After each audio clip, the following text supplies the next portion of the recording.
உங்களை மீட்டும் சங்கீதங்கள் என்னை என்னை உடைக்க.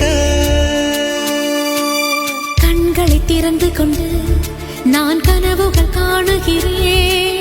கண்களை மூடிக்கொண்டு நான் காட்சிகள் தேடுகிறேன். உன் பொன்விரல் தொடுகையிலே நான் பூவாய் மாறுகிறேன். பூமியில் நாம் வாழும் காலம் தோறும் உண்மையில் என் ஜீவன் உன்னை